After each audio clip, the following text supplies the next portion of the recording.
Hasil dari ikutan kegiatan ronda malam, penulis dapat cerita dari Pak Bono tentang pengalamannya dulu, waktu ronda yang hanya sendirian keliling kampung. Cerita ini sudah lama terjadi, yaitu sekitar tahun 1988-an. Pak Bono waktu itu agak lupa dapat jatah ronda pada malam apa.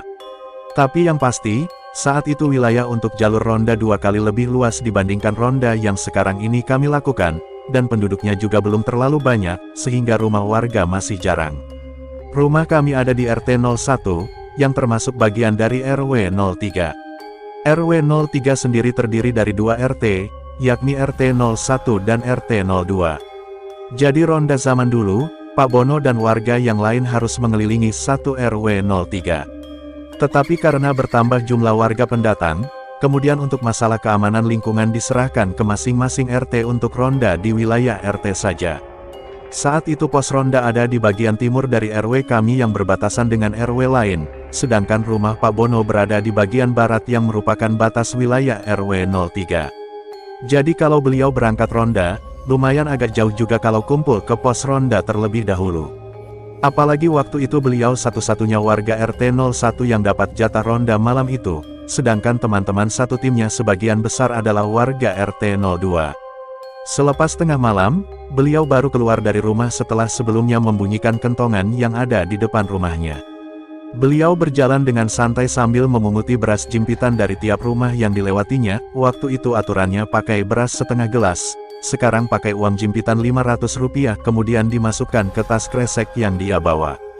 Dan sekitar 15 menit barulah tiba di pos ronda. Tetapi saat itu tidak ada satu orang pun yang berada di pos ronda. Setelah ditunggu-tunggu sekitar 10 menit juga belum ada yang tampak batang hidung teman-temannya. Akhirnya daripada menunggu, beliau pun berinisiatif untuk keliling kampung saja sambil ambil beras jimpitan berikutnya, dan berharap bertemu teman-temannya yang dapat jatah ronda malam itu, yang mungkin menyusul untuk ronda. Tapi memang cukup aneh saat itu, walaupun Pak Bono sudah berusaha berhenti di depan rumah teman-teman rondanya dan membunyikan tiang listrik yang ada di dekat rumah berkali-kali, tapi tidak ada yang bangun dan keluar rumah. Memang cuaca saat itu sangat dingin, sehingga mendukung orang bisa tidur dengan nyenyak. Ah ya sudah, mungkin semua sedang kecapean, sampai-sampai bunyi dari tiang listrik tidak mereka dengar, begitulah pikiran positif dari Pak Bono, menghadapi situasi saat itu. Akhirnya beliau pun berkeliling sendirian, tetapi juga memutuskan dalam hatinya, kalau sudah balik lagi ke pos ronda, dia akan segera pulang saja, karena tidak ada teman.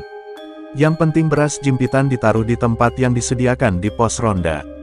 Dalam perjalanan menuju ke pos ronda tersebut, di gapura yang merupakan pintu masuk dan keluar kampung kami di bagian barat, Pak Bono bertemu dengan salah satu warga RT 01, Pak Supri, yang sedang berjalan ke arah gapura.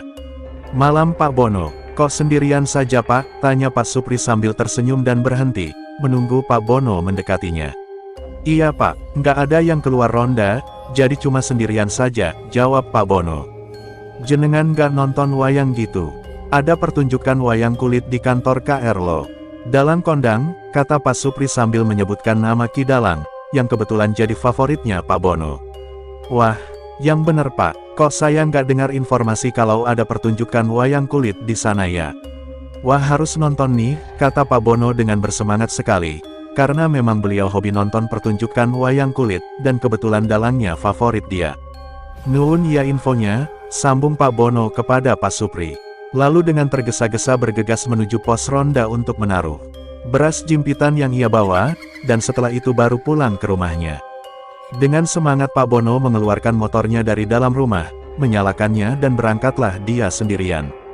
Jarak antara rumahnya dengan kantor KR itu sekitar 5 km. Sekitar 10 menit, sampailah dia di tempat tujuan. Tetapi saat tiba di sana, tidak ada keramaian yang biasanya terjadi kalau ada pertunjukan wayang kulit. Kantor tersebut tampak sepi dan tidak ada orang. Pak Bono berhenti sebentar dan mengamat-amati, apa mungkin pertunjukannya ada di sekitar kantor itu. Tapi nyatanya tidak terdengar bunyi gamelan atau dialog dalang, sepi sekali. Rasa jengkel dirasakan oleh Pak Bono.